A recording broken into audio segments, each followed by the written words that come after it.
On est là, mesdames et messieurs, fidèles au poste, chaque mercredi pour être en contact avec vous, pour analyser ensemble l'actualité de notre pays et pourquoi pas d'ailleurs. Aujourd'hui, je suis avec des intelligences de mon pays, comme d'habitude, parce que comme l'a dit le phare cette semaine, le Congolais BMW efface les tableaux. Donc aujourd'hui, je n'ai pas de Congolais BMW, j'ai des intelligences, des lumières de mon pays. Aujourd'hui, nous allons parler de trois grands thèmes, si le temps le permet, mesdames et messieurs. Nous allons parler de l'impact de l'absence de l'Internet dans notre pays. Nous allons parler de la loi électorale, évidemment, nous y sommes encore. Et nous allons terminer par la CAN 2015. Quelles sont les chances des Léopards pour le match de samedi face au Congo d'en face. Alors aujourd'hui, je suis avec Paul Diakessé, journaliste indépendant. Bonjour Paul. Bonjour Paulette, merci. Voilà, très heureuse de vous recevoir. C'est la dernière semaine, on se souhaite quand même nos meilleurs voeux. Je crois que nous allons entrer maintenant en plein pied dans l'année 2015. Donc, en tout cas, tous mes voeux pour cette année 2015, Paul Diakessé. Je suis avec Laurent Onyemba, journaliste indépendant. Bonjour Laurent. Bonjour Paulette. Meilleurs vœux en tout cas pour 2015. J'espère que cette année, ça sera la réalisation de vos vœux, hein, parmi vos vœux. En tout cas, le décor est planté et d'ici là, je vais vous inviter aussi. Ok, merci. Ah, je sens déjà la chose venir. Oui. Alors, je vais terminer avec Gabi Kouba, une intelligence que j'apprécie énormément. Bonjour Gabi. Ah, bonjour Madame Paulette. Voilà, lui aussi les journalistes indépendants et en tout cas tous nos vœux pour cette année 2015. Je crois que nous clôturons le mois des vœux et encore en tout cas nous vœux le meilleur pour mon pays, la République démocratique du Congo et à vous mes chers téléspectateurs et téléspectatrices. Alors nous allons parler de l'impact de l'absence du net. Paul Diakessé, ça fait plus d'une semaine maintenant que nous sommes coupés du net pour des raisons que le gouvernement dit de sécurité, pour des raisons sécuritaires. Ce sont des mesures préventives pour juguler un peu, pour essayer de faire baisser la tension, mais l'impact, ça se ressent pas seulement sur ce point-là. Nous allons prendre un peu l'angle économique et personnel. Alors, comme mon ami Gabi Kouba l'a dit tout à l'heure, ils ont reçu des mails pour leur travail, ils ne peuvent pas accéder à leurs mails. Tout est presque bloqué parce que aujourd'hui, le net, on peut vivre qu'avec. Alors, même une certaine opinion, même des mauvaises langues disent aujourd'hui que le ministère reste un ministère des postes et télécommunications. On n'a qu'à enlever un tic, ça ne sert à rien. Bon, les bonnes et les mauvaises langues, parce qu'on constate que on a des portables qui sont devenus comme pratiquement des jouets entre guillemets. Mais il faut relativiser un peu l'impact. Il y en a, mais les 4/5 des Congolais n'utilisent pas l'internet parce qu'ils n'ont pas de moyens pour le faire.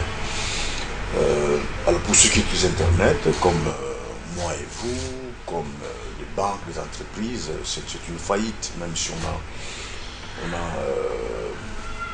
arrangé pour un secteur, mais on sent que ça marche plus. Toujours assez lent. On a l'impression qu'on ne veut plus dans ce monde, et pourtant on y est. Peut-être qu'il faut interpréter cette mesure politiquement.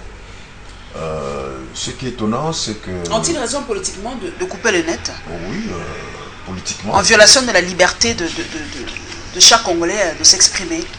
Bon, surtout qu'il faut se poser la question, cette liberté est toujours respectée chaque jour. Parce que ce n'est pas seulement au niveau de net qu'il faut apprécier la liberté qui n'est pas le fait d'empêcher les gens de manifester, c'est déjà le pilier de la liberté. Mais moi j'ai une interprétation politique sur la coupure de net. D'abord, je dirais que le ministre qui a exécuté, c'est Thomas Louaka. Ça m'étonne que Thomas Louaka, c'est seulement la veille qu'il est encore de l'opposition. Il est dans la majorité, il change complètement et des comportements et d'éthique politique et même d'idéologie. Ça nous donne un peu l'idée des hommes politiques que nous avons. Moi je crains même que ceux qui sont dans l'opposition aujourd'hui, qui crient très fort, peut-être que si j'étais nommé ministre, ils ne seraient pas dans la rue le jour où on a manifesté. Ça me laisse un peu trop perplexe par rapport pas la vision, mais par rapport au vrai fond des hommes politiques que nous avons. J'ai l'impression, peut-être que l'idée qu'on s'est fait d'eux, ou l'idée qu'eux veulent qu'on puisse avoir d'eux, ce n'est que du bluff et du mensonge. Alors politiquement, il faut reconnaître que l'Internet, c'est la circulation rapide des informations. Probablement que les autorités ont réalisé la vitesse avec laquelle, ou la sérénité avec laquelle les images des manifestations circulent à travers le monde. Et cela probablement a eu de l'impact sur les autres manifestants. En voyant les images, ils ont dit je vais aller manifester. Cependant, il ne faut pas que les politiques croient qu'ils sont seuls au monde. Donc nous sommes dans un village très planétaire ouvert, où on ne peut plus rien cacher. Ce qu'il faut faire, c'est lorsque vous êtes, on vous vilipende, on envoie des images contre vous sur l'internet, mais vous aussi il faut faire autant. Faites autant parce que tout le monde est ouvert. Donc, tout en envoyant les images des blessés, il faut aussi envoyer les contraires. Je crois qu'un pays qui n'est pas capable d'utiliser l'internet à bon escient, c'est un pays qui rate même sa modernité, raison pour laquelle je trouve trop creux l'expression révolution de la modernité, parce qu'en coupant l'internet, c'est vraiment l'antithèse de la modernité. J'ajouterai encore que, en ce qui concerne couper l'internet, rapidement, j'ai l'impression que si le ministre des médias était parmi ceux, je ne pense pas, je n'ose pas dire qu'il était parmi ceux qui ont décidé qu'on puisse couper l'internet. Je l'avais suivi un jour, il disait, moi en tant que ministre, je n'ai qu'à faire de Facebook, je n'ai même pas une page Facebook.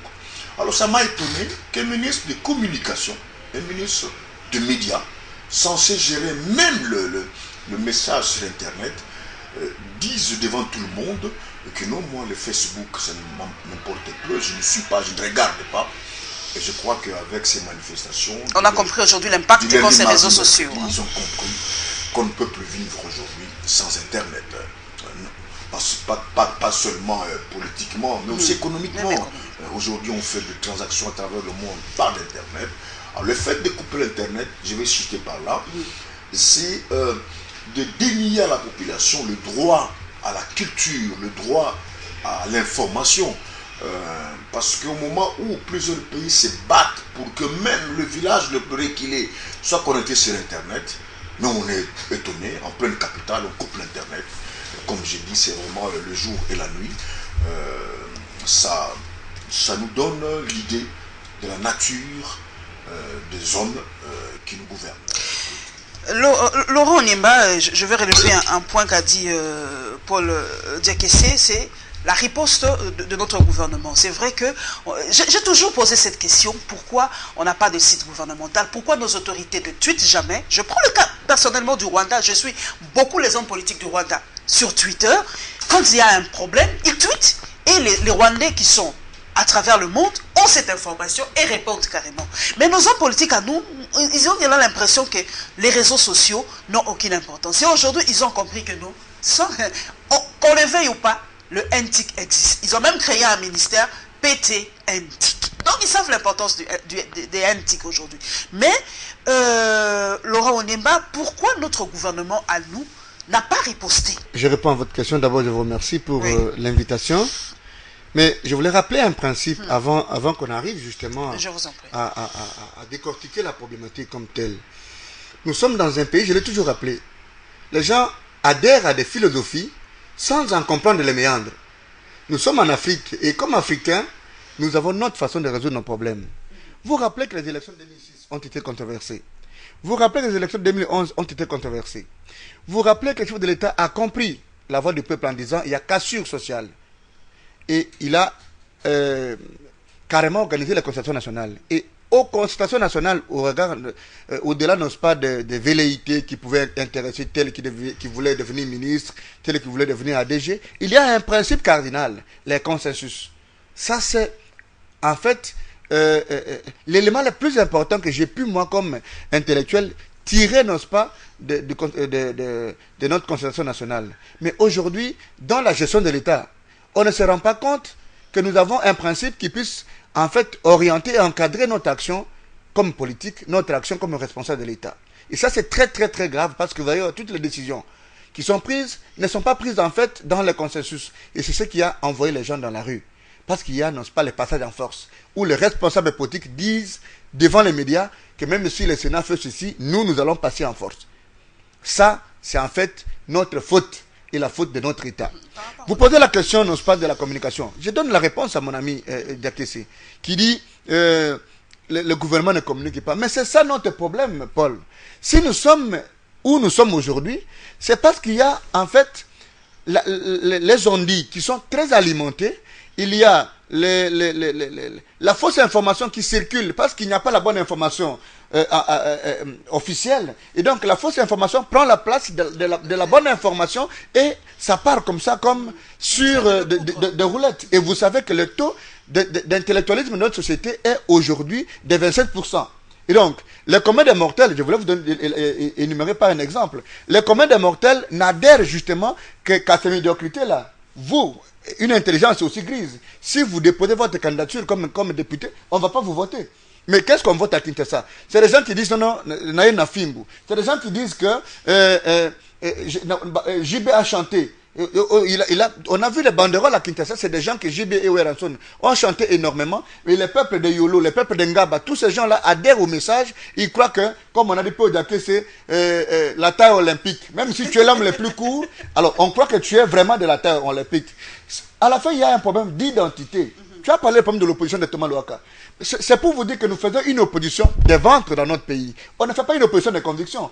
Thomas Louaka n'appartient pas à un gouvernement de la majorité. Il appartient à un gouvernement d'une cohésion nationale. Mais comme un ministre est responsable, si on te confie une mission aussi criminelle, découper l'Internet en plein 21e siècle, dans un pays où un slogan comme la révolution de la modernité a trouvé droit de cité, et vous coupez l'Internet, madame, ça s'appelle ruine presque cocasse d'un polichinelle. Ça veut dire que c'est un gouvernement qui est aux abois. Il ne faut pas donner l'impression qu'on est aux abois. Les chefs de l'État, je suis confiant à Kabila, moi, au Nimba. Kabila n'a dit à personne de couper l'Internet. Parce que jusqu'à la preuve du contraire, nous n'avons pas vu ça. Ce sont les velléités, ce sont des extrémistes qui sont autour de Kabila qui pensent qu'il faut mieux en le contrôler. Il y a des impacts, vous posez la question sur l'impact. Mais l'impact, c'est quoi? Il n'y a pas de banque qui fonctionne. Mon ami m'a dit, Gabi m'a confié un secret avant de monter sur ce plateau, qu'un de ses clients lui fait un chèque. Mais il ne sait pas aller à la banque. Est-ce que vous avez oublié que nous sommes dans un pays où Matata nous a mis sur le rail de la bancarisation? Et pour être payé, à moins de détails, il faut être connecté. Il n'y a pas une banque qui fonctionne. Mais pour aller dans une alimentation, pour ceux qui ont des cartes électroniques, il faut qu'il y ait la connexion.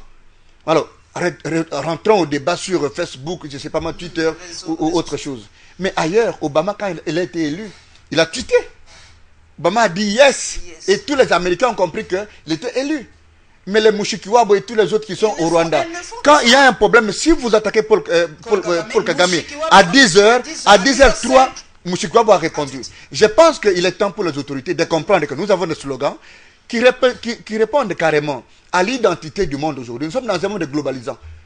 Et je vous informe qu'il fallait aussi couper les appels parce que aussitôt qu'il y a eu quelque chose qui se faisait, les journalistes de la presse internationale sont là. Ils envoient les images dans leur pays et automatiquement c'est la France, les États-Unis, la Belgique qui nous informent et qui nous appellent qu'on vient d'arrêter tel, les manifestants sont à tel niveau, au campus on a brûlé autant de bus. Donc on a échoué, c'est un coup d'épée dans l'eau. Donc il faut plutôt organiser la communication. Aujourd'hui, il est possible que de recruter des gens qui ne parlent pas correctement, que de recruter des gens qui ont des trous de mémoire, parce qu'il appartient à donner du travail aux gens de mon village. Il y a des gens qui savent communiquer. Il y a des spécialistes en communication, les Diakessé, les Gabi, et vous autres. Il y a possibilité de chercher des sites. Les sites du gouvernement donnent l'information officielle. Tout le monde peut tweeter, tout le monde peut parler au président, tout le monde peut. J'ai fait une initiative ici, on m'a demandé d'arrêter. J'ai dit, une initiative, je parle à mon président. Parce qu'il fallait que le président trouve un mécanisme de parler à tous les Congolais. Mais alors, qu'est-ce que vous voulez? Couper l'Internet viole la Constitution, madame. Regardez les articles 11, 12, 13, 14, jusqu'à l'article 18 ou 27. Les droits civils et politiques. Mais notre Constitution devient carrément comme un chapelet de bonnes intentions. Et alors, le jour où vous devenez ministre, vous oubliez tout ce que vous avez dit hier. Il y a des gens qui ont dit que Kabila était l'homme le plus ignorant, il était étranger, il ne connaissait rien, mais aujourd'hui ils disent sous l'impulsion du chef de l'État. Le chef de l'État, heureusement qu'il comprend que ce sont des aventuriers qui avaient besoin du pouvoir. Kabila n'a demandé à personne, je mets quiconque au défi, qu'à n'importe quelle banderole qu'on dise son nom, que c'est sous le haut patronage, par l'impulsion du Premier ministre. Matata lui-même travaille. Et donc on n'a plus besoin des acclameurs. Si vous êtes ministre, restez dans votre coin, travaillez. On n'a pas besoin d'entendre ces discours-là. Et donc, excusez-moi, vous avez constaté que j'ai un taux très élevé, parce que je constate que nous sommes dans un pays où les gens commencent à croire qu'ils sont très intelligents en état ministre, où ils sont indispensables. Non, non. Il y a des gens qui ont des intelligences grises qui ont la responsabilité de dire la vérité, même s'ils ne sont pas ministres. Gabi Kouba, nous prenons l'angle de nous, journalistes, nous sommes de la presse, nous sommes là. Il nous est maintenant difficile de donner même la bonne information à ceux qui nous posent des questions. On est aujourd'hui dans l'incapacité, puisque aujourd'hui, qu'on le veuille ou non, il y a des applications. On n'est pas obligé aujourd'hui d'acheter Jeune Afrique sur papier, on n'est pas obligé d'avoir le phare sur papier.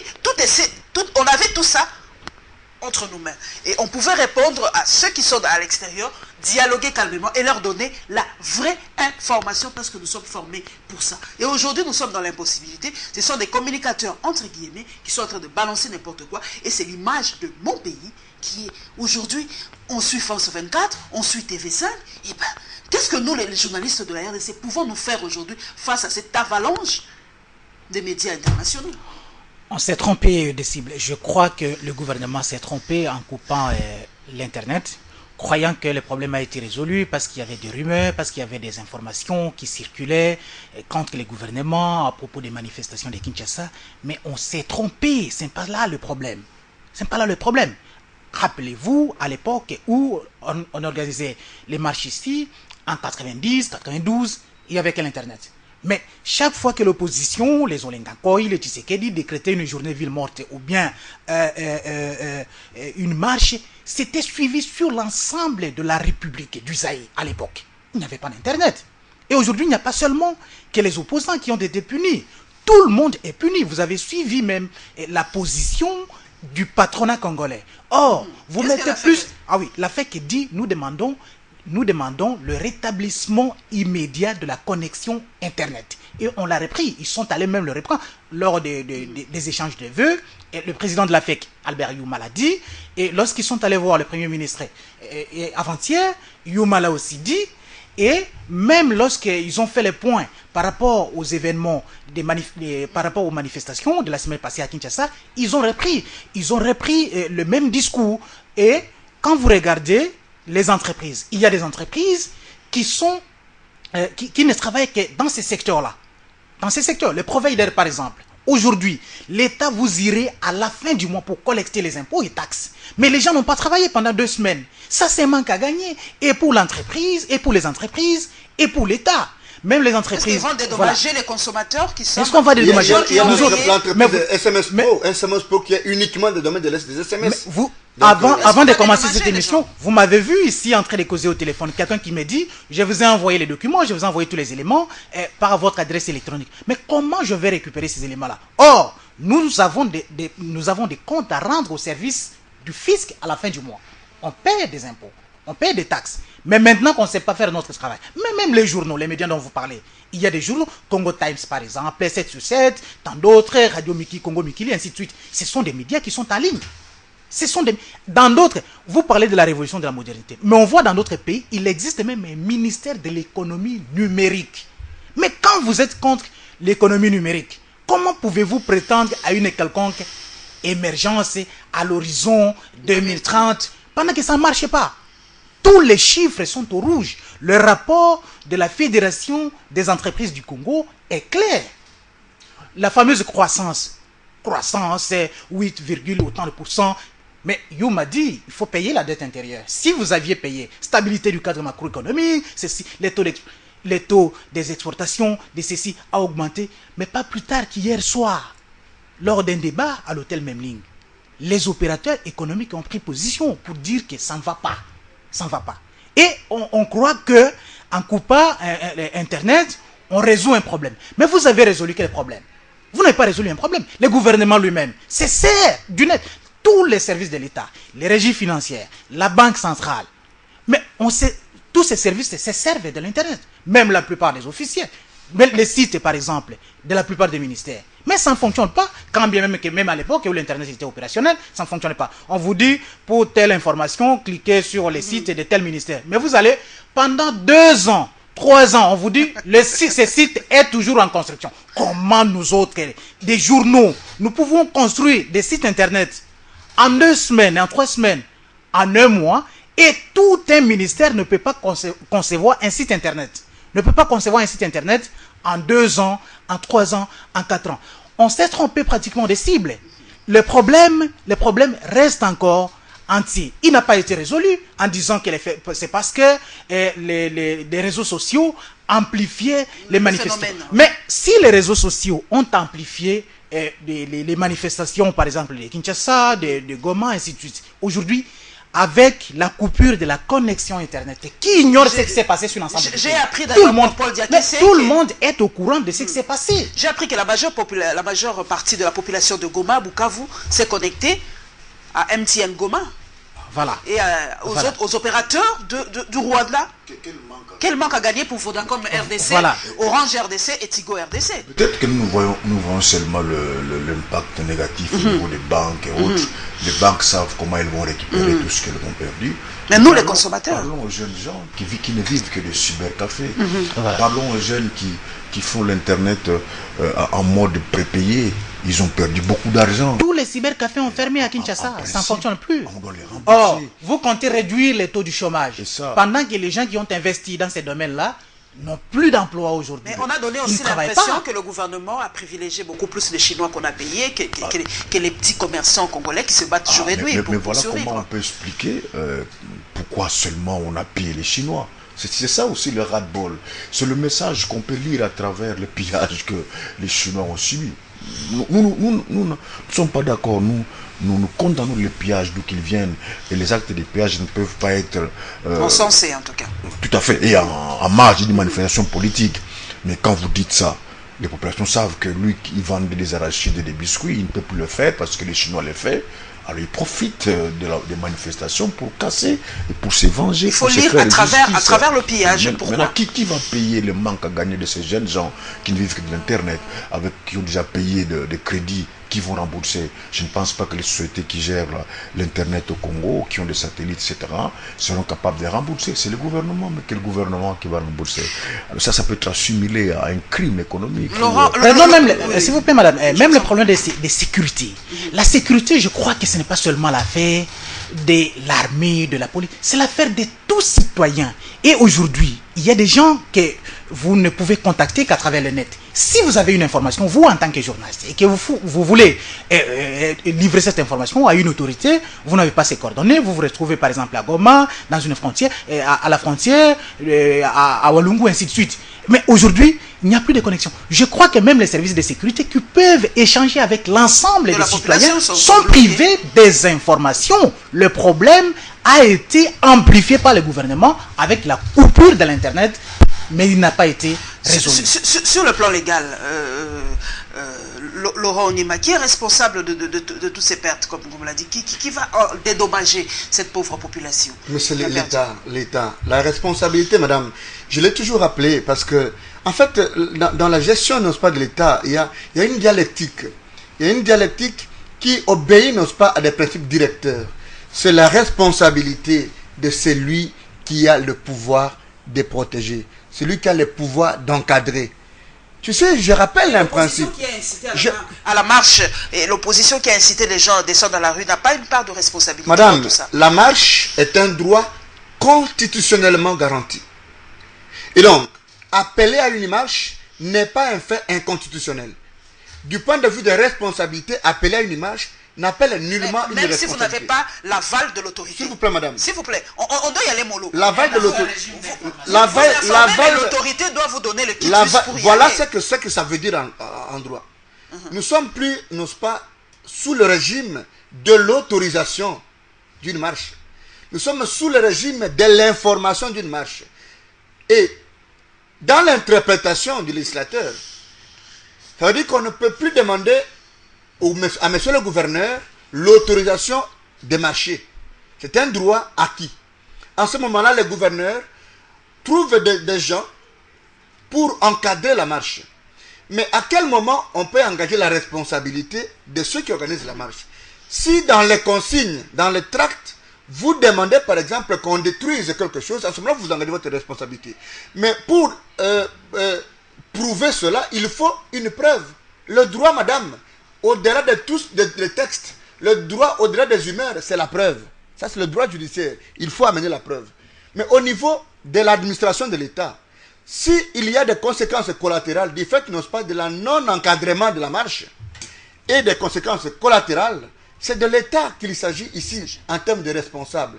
Vous avez constaté avec des éminents collègues qui sont sur ce plateau qu'il y a des dommages collatéraux et qui sont inimaginables. On dit emploi. Est-ce que vous savez combien de gens vivent de cyber? Est-ce que vous savez qu'il y a des maisons entières, comme on les appelle chez nous, qui ne font que ce qu'on appelle, je ne sais pas moi, je ne sais pas faire la publicité, Vodacom Cash ou Tigo Cash, je ne sais pas moi, la messagerie financière. C'est des milliers de gens qui sont engagés à ça. Mais est-ce qu'on a compris qu'en fait, on était en train d'amener les gens vers un chaos et que c'est ce chaos-là qui envoie les gens dans la rue? Notre adversaire commun, madame, je l'ai toujours rappelé, comme le chef de l'État l'a dit au Katanga, notre adversaire commun, c'est la misère, c'est la faim, c'est le chômage. Qu'on arrête de faire croire à certaines personnes que aujourd'hui tu es devenu ministre, c'est que tu es devenu l'homme le plus heureux. Parce que qu'est-ce qu'on n'a pas vu? Des gens qui ont attaqué hier le chef de l'État aujourd'hui sont devenus les amis du chef de l'État. C'est donc vous dites que c'est une question de vente. Oui. Non, juste un élément. Oui. Lorsque vous regardez les secteurs qui contribuent plus au budget de l'État, vous avez les hydrocarbures, vous avez les mines et vous avez les télécoms. Et aujourd'hui, l'État lui-même a coupé l'arbre sur lequel il est assis. Comment va-t-on atteindre les prévisions budgétaires avec tout ce qui se passe?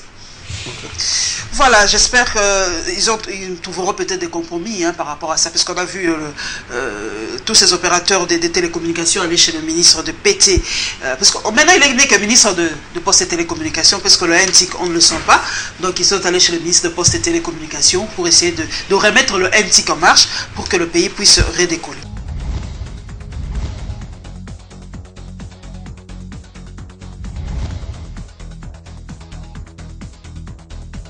Alors nous prenons le deuxième thème, très très rapidement mesdames et messieurs, nous prenons la loi électorale. Paul Diakessé, il y a une opinion qui m'a demandé, vraiment surtout les jeunes, de me demander entre le Sénat et l'Assemblée nationale, quelle est cette chambre qui a débattu avec plus de patriotisme cette question du projet de loi électorale? Peut-être que Paulette, permettez-moi de penser que en tant que journaliste, ça serait un peu dommageable pour ceux qui nous suivent ou ceux qui attendent de nous des analyses si nous prenons juste de petits points comme ça. Moi, j'aimerais revenir un peu sur tout ce qui s'est passé autour de cette loi électorale. Je vous en prie. Je constate que, vous allez constater comme moi, que depuis 2001, que Kabila est au pouvoir jusqu'à aujourd'hui, c'est la première fois que son camp politique connaît une crise grave, une crise très sérieuse, où on conteste son autorité jusqu'à brûler son effigie. Ça a commencé à Goma, on l'a vu à Kinshasa. C'est la première fois qu'un mot d'ordre donné par sa majorité n'est pas suivi par la population. C'est la première fois que l'opposition manifeste clairement et visiblement son hostilité face à un rationnement de son mandat. Mais autre fait aussi grave pour cette majorité politique, les grandes défections auxquelles nous assistons. Moïse Katumbi, c'est quand même un grand financier de ce groupe. Il n'est plus, peut-être qu'il faut plus douter de ça, il n'est plus de la majorité, il a quitté le navire. Et j'ai lu Géopolis qui dit qu'il y avait une marche au Katanga, mais l'information qui m'intéresse, ce n'est pas la marche. Mobilisation au Katanga pour Joseph Kabila, Moïse Katumbi et Gabriel Tout à fait. L'information qui m'intéresse, ce n'est pas la grande mobilisation de Willy parle là-bas, mais ce qui m'intéresse, la deuxième partie, c'est l'absence de Moïse Katumbi et de Gabriel Kyungu. Voilà encore deux défections au niveau de la majorité qui ils ne sont pas du bas Congo. Parler de défection, la prospérité a dit loi électorale, la ligne 3 saute le MSR Gadon. Les MSR fait partie de... Moïse Katumbi et Kyungu ne sont pas du bas Congo, de l'Équateur où Kabila n'a pas été élu, mais ils sont de la province où on nous a fait croire qu'il a été élu dans certains coins à plus de 100%. Donc c'est quand même des signes qui montrent de l'affaiblissement de ces camps politiques de la majorité. Alors il faille à tous ceux chanteurs de ces camps politiques d'analyser froidement cette situation. Et maintenant, nous avons l'impression que la majorité n'est vraiment pas un parti politique, c'est juste un regroupement des opportunistes qui peut-être pensent que nous sommes encore à l'époque de police politique de l'ère de KGB soviétique. Donc il y a Il faut changer la manière de gérer, de faire la politique, de gérer la politique. Fini le temps de chanter de Djalelo. Fini le temps de faire quoi au chef de l'État que tout marche bien. Tous les clichés que nous avons dans les télévisions, parce qu'il faut le savoir que la majorité présidentielle contrôle la quasi-totalité des médias de ce pays. Et c'est à la longueur de journée qu'on nous fait voir des clichés que voilà, il est aimé à 100%. Mais ce qu'on a vu là, c'est un couac qui dénote d'une crise. Et je viens d'apprendre hier, Francis Kalombo m'a envoyé un message, je ne sais pas, je ne vous dirai pas comment je l'ai eu, il est en Ouganda, lui aussi a fait défection. Alors qui est plus kabiliste que Francis Kalombo dans les cas que nous avons aujourd'hui? Et je viens de constater que, Paulette, aujourd'hui, ceux qui parlent le plus de Kabila sont ceux-là, à San City avec nous, qui les vilipendent comme je ne sais pas quoi. Alors il faut comprendre que la politique, comme l'a dit mon frère, c'est juste pour les ventres. Et je vais terminer également que voilà, la majorité voulait bien que Kabila, ou veut bien que Kabila soit candidat en 2016, mais elle ne trouve pas des astuces. Ils ont commencé par le livre de Bochab, ça n'a pas marché. Burkina Faso est passé par là. Ils sont revenus à la loi électorale, c'était la rue qui s'est réveillée. Alors, comme pour dire, si la majorité ne se posera pas de questions, ça sera l'éclatement. L'éclatement viendra comme à Paulette. Si tant est que, effectivement, Joseph Kabila n'est plus candidat, il n'y a plus une source, une poule aux œufs d'or, surtout que Moïse est parti. Et ça sera la débandale. Et beaucoup deviendront opposants opportunistes le lendemain, à la veille de 2016. Donc il faut de grandes questions. Est-ce qu'il faudra laisser toujours libre cours aux faucons qui prennent cette partie en otage? Est-ce qu'il ne faudra pas tendre la voix des MSR qui est vraiment en retrait, et même de Kikoukama qui a quitté la majorité? C'est que les navires commencent ou a déjà pris l'eau, c'est comme le Titanic. Il faut que chacun se sauve.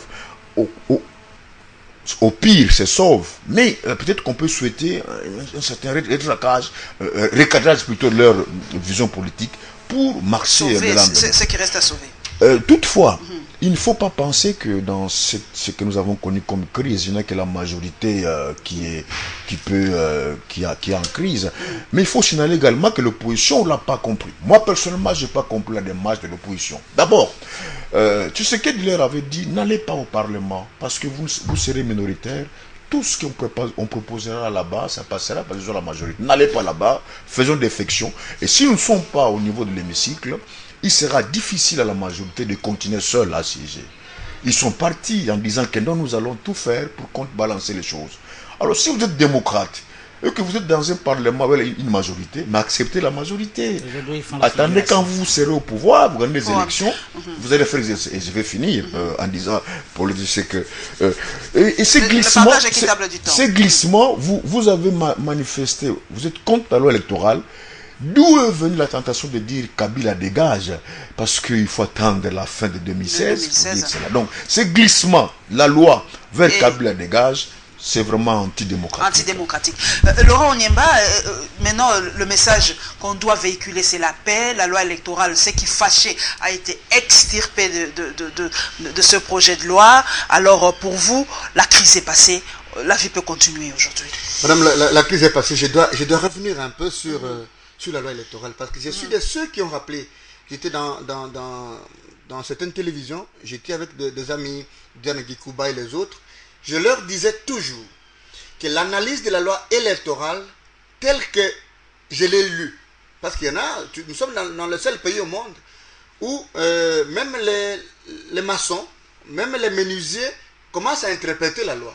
Ça veut dire qu'un jour vous êtes député, parce que vous êtes député, comme vous avez le pouvoir de légiférer, non, vous faites des commentaires sur la loi. On oublie même que la Constitution a tranché sur qui a le pouvoir d'interpréter. Alors, aujourd'hui, il y a un petit débat sur les pouvoirs du Sénat et de l'Assemblée nationale. J'ai même entendu des phrases telles que non, les sénateurs, vous avez dépassé, mais vous avez oublié qu'on vous a fait une passe. Écoutez ce que dit la Constitution. L'article 103. Dernier alinéa. Les mandats de député national commencent à la validation des pouvoirs par l'Assemblée nationale et expirent à l'installation de la nouvelle Assemblée. Donc la Constitution elle-même veut ou a laissé la voie à l'Assemblée nationale. Pour le cas du Sénat, article 105, les mandats des sénateurs commencent à la validation des pouvoirs par le Sénat et expirent à l'installation du nouveau Sénat. il y a une ouverture. Mais regardez pour le cas du chef de l'État. On dit le scrutin pour l'élection du président de la République, article 73, est convoqué par la Commission électorale nationale indépendante 90 jours avant l'expiration du mandat du président en exercice. Donc, au niveau du président, pour des gens qui ne connaissent pas, parce que même les chimistes commencent à interpréter la Constitution, il n'y a pas une possibilité parce que vous devez avoir un président avant la date. Il n'y a aucun mécanisme. Et donc, quand vous insérez l'alinéa qui conditionne justement l'élection du président de la République au recensement et que la durée de recensement au regard du rapport technique du responsable, du directeur général, il faut que ça fasse au moins 4 ans, qui ne sait pas que dans ce pays, il y a des partis ingouvernables. Et donc, pour identifier tout le monde, on peut aller au-delà de 5 ans. Votre frère est tellement intelligent qu'il ne faut pas l'associer à un débat des journalistes. Il faut l'inviter à cette émission 7 sur 7. Parce que lui, il donne des conseils au président, il fait ci. On analyse un peu le fait. Quand vous posez la question sur la paix, je crois que la paix a deux niveaux. Le niveau de la compréhension du sens de la gestion de l'État. Paulette, on peut avoir la majorité au Parlement, mais on n'est pas détentrice du pouvoir. C'est-à-dire, quand le peuple vote, les Congolais ont voté, ils n'ont pas vendu la République à ceux qui ont voté. On voit ça ailleurs. La majorité vote une loi, le peuple descend dans la rue. On a vu ça en France dernièrement. Avec la loi contre... retirer sa loi. Alors que la majorité a même contre le mariage pour tous. Donc il faut que le politique ait ça en tête. Absolument. Qu'à un certain moment, la population est une institution. Totalement d'accord avec Paul. Cette fois. Et deuxièmement, moi j'ai constaté qu'il y avait des personnes qui ont préparé les lits à cette manifestation. Je citerai par exemple le ministre des Médias et Communications, nous n'avons rien contre lui. Mais un jour il avait dit, est-ce que l'opposition est-elle capable de mobiliser 1000 personnes? Ça c'est une provocation. Vous dédaignez même ceux avec qui vous étiez ensemble un jour. Le Sénat tombera pas sur nous. Mais également il a ajouté, il dit, mais le Sénat a dépassé le mandat, est-ce que le Sénat est tombé sur la tête? Et tout ça, ça ne peut que donner... on a l'impression de prendre des Congolais pour des gens qui ne sont pas intelligents. Des idiots. Ils pensent que la maman qui vend des arachides... Ne comprend rien du tout. Maman qui vend des arachides au rond-point Ngaba ou à Ronzele. Ne saisira pas le message. Connaît la loi électorale, mon frère. Donc ne vous en faites pas. Oui, Gabi Bouak. Par rapport à cette paix-là, doit-on vraiment aujourd'hui mettre tout, essayer de tout faire, Gabi Kouba, pour que la paix puisse vraiment reprendre, pour que nous puissions vraiment redécoller? Parce qu'on a l'impression qu'on est encore en train de patauger. 2 semaines comme ça, perdues pour un pays, c'est beaucoup. Mais que doit-on faire aujourd'hui pour vraiment faire bouger les choses, Gabi Kouba? L'instabilité politique est provoquée par une oligarchie qui s'est installée, qui pense qu'il a le droit de vie et de mort sur l'ensemble du pays. C'est ça le problème. Et vous avez posé une question à laquelle aucun de mes confrères n'a donné la réponse. Je vous en entre le Sénat et l'Assemblée nationale. Oui, j'allais répondre. Qui a mieux géré, qui a voté la loi avec patriotisme? Non. Le peuple a eu un droit de regard sur l'action des parlementaires. C'est ce qui a poussé les gens à rectifier le tir. Et que ce soit Kingo, que ce soit Minako, ils l'ont souligné, nous avons écouté la rue. La rue, c'est qui? Ces gens-là qui sont sortis pour dire non à cette alinéa 3 de l'article 8 de la loi électorale de M. Maboudji Mabeleng. Ils ont dit non. Donc, ce n'est pas un cadeau de l'Assemblée nationale. Donc, quand on vote les députés, nous ne mandatons pas tout notre... Moins encore, un cadeau la bonne foi de Kingo. Non. Pas du tout. C'est tout simplement la voie de la raison. La pression de la population, et ils ont choisi la voie de la raison. Et partout, les bouleversements politiques à travers le monde sont parfois imprévisibles. Qui vous a accordé ce pouvoir illimité de décider sur les sorts des 60 millions de Congolais? Vous n'êtes qu'une minorité. Que vous soyez de la majorité, que vous soyez de l'opposition, les deux chambres réunies, ça fait à peine 608 parlementaires. Sénat, Assemblée nationale, 508 sénateurs, ça vous fait 608 sénateurs, parlementaires. Alors, qui vous donne ce pouvoir illimité de décider sur tout ce qui concerne la vie nationale selon votre gré, même à l'encontre de la population? Non, ils ont écouté la voix de la raison. Les électeurs qui leur ont donné ce mandat ont décidé autrement. Vous ne pouvez pas. Il y a une sorte d'inflation actuellement dans les deux chambres au Parlement. Surenchère. L'inflation des lois. Par exemple, à l'Assemblée, on vous dit, au cours de telle session, nous avons voté 70 lois. Mais les 70 lois, Laurent qui est juriste, lorsqu'on vote une loi, c'est pour résoudre un problème, bien précis. c'est pour répondre à un besoin. Un besoin. Les 70 lois votées au cours d'une session parlementaire ont eu quel impact sur la vie de la nation? C'est ça la grande question. Madame. Alors, même l'ONIP, l'article, l'alinéa satanique qui posait problème, parce que pour le là, il faut parler un peu en termes bibliques, l'alinéa satanique qui posait problème, le bureau de l'ONIP, c'est où? Et les prévisions? Non. Moi, en tout cas, je cherche le bureau depuis qu'on a nommé les comités jusqu'à présent. Il est au ministère de l'Intérieur. Au ministère... Alors, non, s'il vous plaît, Laurent, je continue, vous avez eu beaucoup de paroles. Je continue. Oui, je vous en prie. C'est un travail scientifique. Il y aura aussi chevauchement des tâches. Vous avez eu, ici, on était avec un confrère qui travaille au Bureau national du recensement de la population. On en a discuté. Au ministère de l'Intérieur, il existe toute une direction du recensement de la population. Que va-t-il se passer? On va fusionner tous les services, on va les éclater, chacun va évoluer selon ses attributions. On ne comprend pas. Et le budget, par exemple, pour le recensement général de la population, ça vous fait pratiquement 500 millions de dollars. Or, les élections de les élections de 2006, par exemple, les 2 tours de l'élection présidentielle, et plus les assemblées, les élections provinciales pour les assemblées provinciales, les gouverneurs, les sénateurs, nous ont coûté 650 millions d'euros financés par l'Union européenne et les bailleurs des fonds. Or, s'il faudra conditionner l'élection présidentielle par l'organisation de la population, vous faites des calculs et ça vous donne le temps pour le recensement de la population. Madame, vraiment, on pousse une seconde. Comme il a dit l'alinéa diabolique, comme il a dit que c'est un pasteur, je ne choisis pas les mots, il dit l'alinéa assassine. C'est le mot que j'adopte justement du sénateur Nyarugabou qui a laissé des empreintes. Je suis de retour du campus. Les étudiants étaient en train voulaient marcher et quand ils m'ont vu, ils voulaient m'attaquer, ils voulaient brûler mon véhicule. Ils se sont rendus compte que c'était un serviteur de l'université, j'étais un chef de travail, alors ils m'ont laissé passer et j'ai trouvé les gens dans la rue en train de dire Nyarugabou au Sénat et Jolly au Sénat. Alors je voulais savoir un peu plus. C'est comme ça que je descends et je rentre dans la maison d'un voisin, je trouve Nyarugabou en train de parler. Donc, pour répondre à votre question en réalité, le Sénat a beaucoup plus donné la possibilité au peuple de comprendre. Ah, okay. Surtout, Léon Kengwadondo a parlé en lingala.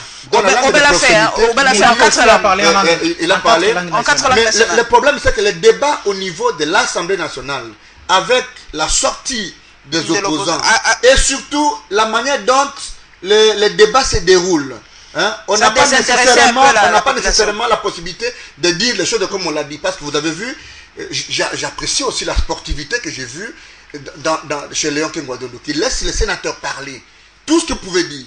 Et vous laissez les ministres venir répondre tout ce qu'ils veulent dire. C'est cela aussi la démocratie. Mais pas une démocratie encadrée, une démocratie chasse gardée, une démocratie s'assurer, ça c'est une dictature voilée. Mais en vérité, pour terminer, parce que je voulais laisser la place à mon aîné pour qu'il puisse clôturer aussi, je pense qu'aujourd'hui, madame, Gabi a posé la question, qui a donné les pouvoirs à ces 608 personnes? C'est nous-mêmes, la population. C'est la Constitution qui l'a dit. Ça, c'est le premier alinéa de Gabi. Mais le deuxième alinéa, du pouvoir illimité, Gabi, personne n'a le pouvoir illimité. Le pouvoir appartient au souverain primaire, qui à tout moment peut en décider autrement. Et donc, la rue n'a pas de bureau, la rue n'a pas... Alors, il faut faire trop attention avec la rue, parce que la voix de la rue a une expérience chez Compaoré. La voix de la rue est en Syrie, la voix de la rue. Oui, mais c'est parce que ceux-là ne l'ont pas écouté. C'est parce que ceux-là ne l'ont pas écouté. C'est pourquoi ils sont descendus. Personne n'était contre Compaoré. Compaoré devait aller jusqu'à la fin. C'est pourquoi je donne raison. Mais c'est parce qu'on n'a pas écouté. C'est pas parce qu'on vous a voté que vous pouvez faire tout ça. Justement, je dis que le pouvoir est limité. Mais je termine en disant, madame, il y a un contrat. Le contrat, dès lors qu'il a été rompu, on vous retire la confiance. C'est ce que la rue est en train de faire partout. J'avais envie de terminer sur une phrase. C'est celle-ci. Quand, à la suite de manifestations comme celle-là, on bloque l'Internet, on bloque tous les services qui concernent l'Internet, nous n'avons pas la différence de l'Afghanistan, du Pakistan ou de la Corée. C'est l'image que nous lançons au monde. C'est comme quoi le Congo est devenu en fait l'Afghanistan. C'est là où on corrige. Et donc, je laisse la vraiment, nous sommes vraiment à la fin. Nous sommes à la fin, il y a des choses qui doivent être dites. Le temps, la télé. Nous, en tant que journalistes, il ne faudra pas qu'il y ait des hommes qui tirent profit grâce à moi. Des noms comme Njoli a encore des contentieux. Il faut que nous prouve pourquoi il a approuvé les élections irrégulières. Entre parenthèses, il y a ni Kengo, ni Aubin, ni quiconque. Ils ont subi des pressions. Kengo a subi la pression des ambassadeurs internationaux. Aubin Minako, à la veille même de samedi, il disait que non, l'opposition n'a pas droit à créer victoire. C'est parce que Kobler et les ambassadeurs sont allés voir le président de la République. Certainement, il a reçu un coup de fil du président de la République. Il a changé d'avis. Et enfin, Paulette, vous savez, nous devons évoluer vers un État démocratique réellement moderne. Lorsque vous avez un président de l'Assemblée, qui est à la fois président de la majorité, ça ne marchera pas. Lorsque vous avez un ministre de l'Intérieur qui est à la fois président d'un parti politique de la majorité, ça ne peut pas marcher, on n'aura pas confiance. Ailleurs en démocratie, lorsque un parti gagne des élections, les ministres n'ont plus de fonctions au sein du parti. On a d'autres personnes au sein du parti. Mais nous ici, on ne met jamais les étoiles quand on est président de l'Assemblée, président de la majorité. Ça fausse le débat. Ça fausse carrément. Il n'est pas impartial. Tant que tu parleras comme ça, tu ne seras jamais ministre. Parce que dans ce pays, pour être ministre, il faut mettre l'étoile d'un parti politique. Et je l'ai toujours dénoncé. Les ministres devraient arrêter de mettre les étoiles d'un parti politique, comme les ADG et les directeurs dans le service de l'État. C'est inconcevable. Voilà, nous n'avons vraiment pas eu le temps de parler des léopards, mais j'espère que le samedi, on a dit c'est la finale avant la finale. Comme vous le savez, nous allons rencontrer... Cette victoire vaut plus que la coupe. Voilà, vraiment, Et nous allons gagner pour corriger l'opération Baté à Mukolo. Voilà, toute la République démocratique du Congo est derrière vous. C'est vraiment la finale avant la finale. Le samedi, nous serons tous coachés. Vraiment, soutien vraiment aux léopards parce que c'est face au Congo-Brazza. Je préfère vraiment qu'on perde face à n'importe quel pays, mais face au Congo-Brazza, c'est d'abord psychologique. C'est nos voisins les plus proches. Nous devons batailler sur 60 millions. Vraiment, les fauves, plus de patriotisme, vraiment x10 pour nous donner, pour passer vraiment à quart de finale cette fois-ci. Vraiment, nous sommes avec vous. Vraiment, on n'a pas eu le temps de parler des léopards, mais sachez que Web Presse, toute la rédaction de Congo Web, toute la population quinoise, toute la population congolaise et même la diaspora est derrière vous les fauves. Alors, faites-nous plaisir le samedi. Nous serons tous derrière nos écrans. Alors, mesdames et messieurs, merci pour votre fidélité. Merci à Alain Bolikango, à Maïlo Bouba à la régie et à Gilles Kibambe. Nous allons nous retrouver sûrement avec le même plaisir la semaine prochaine. Vraiment, si les réseaux sociaux reprennent, eh bien, nous allons essayer encore de communiquer, de nous donner la vraie information par rapport à ce qui se passe dans notre pays. Eh bien, à mercredi prochain.